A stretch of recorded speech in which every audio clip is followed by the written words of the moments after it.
القوي الأمين المتين الكريم ونحن على ذلك لمن الشاهدين والشاكرين والحمد لله رب العالمين۔ حضرات محترم، میں نے قرآن مقدسہ کی جس آیت کریمہ کی تلاوت کی ہے، اللہ رب العزت جل مجدہ ارشاد فرماتا ہے، یا ایھا الذین آمنوا، ایمان والو تم پر روزے فرض کیے گئے۔ روزے فرض اس لیے ہوئے ہیں تاکہ تم متقی ہو جاؤ، پرہیزگار ہو جاؤ، گناہوں سے دور رہو، برائی سے دور رہو۔ اچھا، یہ کام صرف اس امت پر نہیں ہوا بلکہ اس سے قبل 1 لاکھ یا 2 لاکھ کم و بیش انبیاء علیہ السلام اس دنیا کے اندر تشریف لائے تو ان کی امتوں نے روزے رکھے۔ بعض پر پوری سال تھے، بعض نبی کی امت مہینے میں 3 دن، بعض وہ حضرات تھے جو 1 دن چھوڑ کے روزہ رکھتے تھے، بعض وہ تھے جو 2 دن چھوڑ کے روزہ رکھتے تھے۔ تو مین پوائنٹ صرف اتنا ہے کہ اللہ رب العزت اپنے بندوں کو نیک بنانا چاہتا ہے، اور جس نبی پر صحیفے یا قرآن نازل ہوئے، جس نبی نے اپنی امت کو پیغام دیا، وہ فقط اتنا ہی پیغام دیا کہ ہماری امت ہمیشہ برائی سے دور رہے اور اللہ کا قرب حاصل کرے۔ یہ بھی بند کر دو، یہ آواز خراب کر رہا ہے۔ تو ایسی صورت میں اللہ رب العزت جل مجدہ نے جو ارشاد فرمایا کہ بے شک انسان روزے سے نیک ہو جاتا ہے، جیسے کہ آج کا سائنس، بڑے بڑے سائنسداں اس بات کے قائل ہیں کہ جو حضرات سال میں تقریباً 25 دن یا اس سے زائد، اور آج کا سائنس کہتا ہے کہ جو انسان مہینے میں 4 دن اپنے پیٹ کو خالی رکھتا ہے، بھوک اور پیاس سے بچا کر کے رکھتا ہے، تو اللہ تعالیٰ اس کو ہزاروں بیماری سے بچا کے رکھتا، محفوظ رکھتا ہے۔ آج کا سائنس یہ سرچ کرتا ہے کہ کینسر جیسی بھیانک بیماری اور بہت سارے اندر کیٹانو جو پیدا ہوتے ہیں، وہ سال میں جب انسان بھوکا رہتا ہے اس کی وجہ سے وہ کیٹانو مر جاتے ہیں، مٹ جاتے ہیں، ختم ہو جاتے ہیں۔ جب وہ ختم ہو جاتے ہیں تو اندرونی جو پارٹ سے درست ہو گئے۔ اسی لیے آج کا سائنس داں یہ کہتا ہے کہ روزہ جو مسلمان کے مذہب میں ہے بہت ہی اچھا ہے، اور حضور نے یہ ارشاد فرمایا ہے کہ واقعی روزہ انسان کے لیے، صحت کے لیے بہترین عمل اور بہترین ایک آلہ ہے۔ تو آج کا سائنس یہ اس پر سرچ کرتا ہے، لیکن حضور نے 1400 سال پہلے بتا دیا کہ جو روزہ رکھے گا انشاءاللہ وہ بیماری سے محفوظ رہے گا۔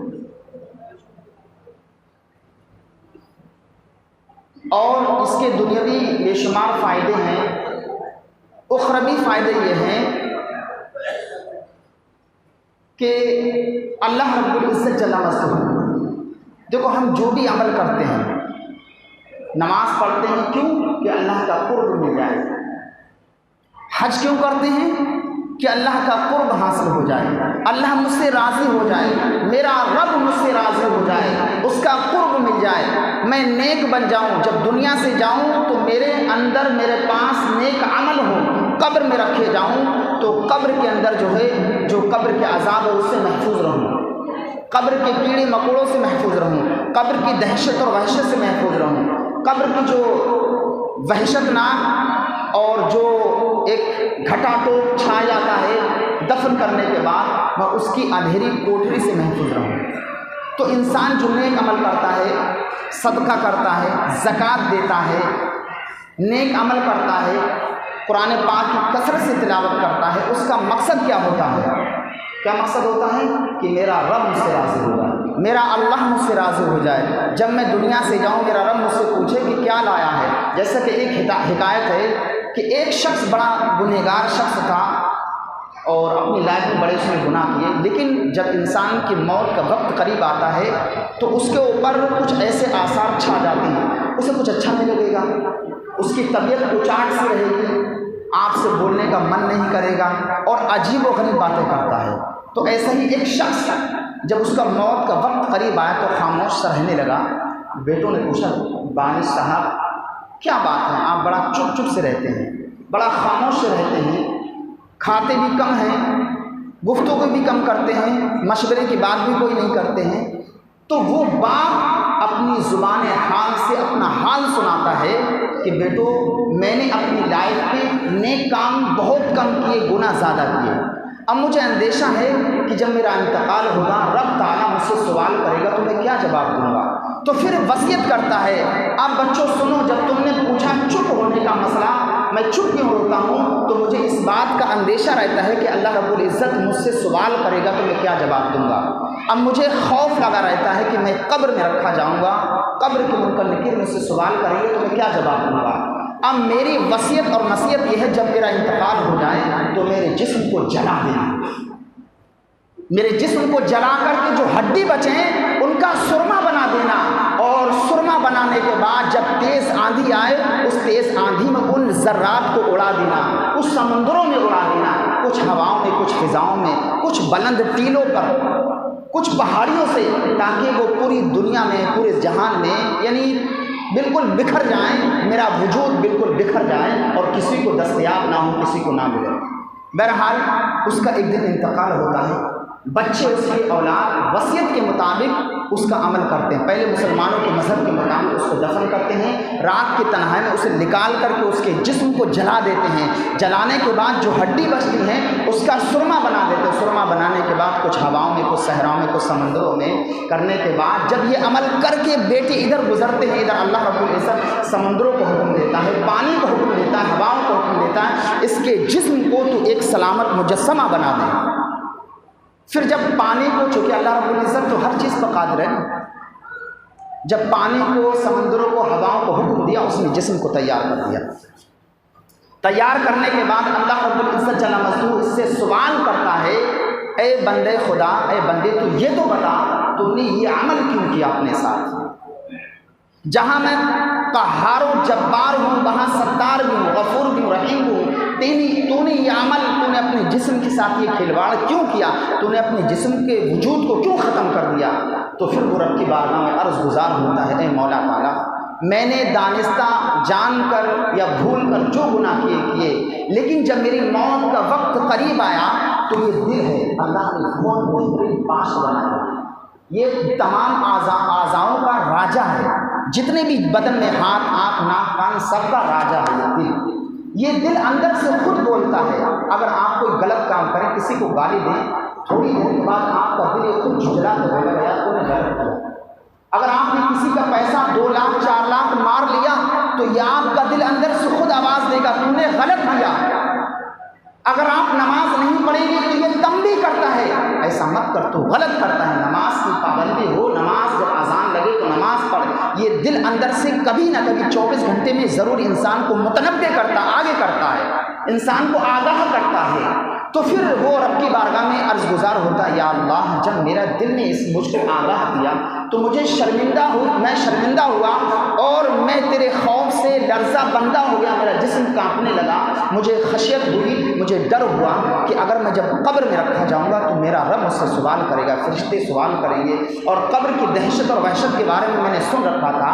تو میں نے یہ سوچا کہ جب میرا جسم ہی نہیں ہوگا، میرا وجود ہی نہیں ہوگا تو عذاب کس پر ہوگا؟ مولا تیرے خوف سے میں نے اپنے جسم کو فنا کر دیا۔ اللہ رب العزت کی بارگاہ میں رو رو کے یہ کہتا ہے، اللہ کو ترس آتا ہے، اس گنہگار کو بخش کر اس کو جنت میں بہترین محل عطا فرماتا ہے۔ تو کہنے کا مقصد یہ ہے، جو بھی انسان نیک عمل کرتا ہے، کام کرتا ہے، کیوں کرتا ہے؟ کسی غریب کی شادی میں مدد کرتا ہے، کسی غریب بچی کی شادی میں مدد کرتا ہے، یا کسی غریب کو بھوکے کو کھانا کھلا دیتا ہے، کیوں؟ تاکہ میرا رب راضی ہو جائے۔ لیکن حضرات محترم، روزہ ایک ایسی عبادت ہے کہ اللہ رب العزت کی ادائیں اور اللہ کا قرب نہیں بلکہ اللہ رب العزت روایت میں آتا ہے خود حاصل ہو جاتا ہے۔ بات سمجھ نہیں کہ ہم رب کے قرب کے لیے نیک کام کرتے ہیں، نمازیں پڑھتے ہیں کہ رب کا قرب مل جائے، اللہ مجھ سے راضی ہو جائے، لیکن روزہ ایک ایسی عبادت ہے کہ اللہ خود اس سے ملاقات کرتا ہے، خود اس کو مل جاتا ہے۔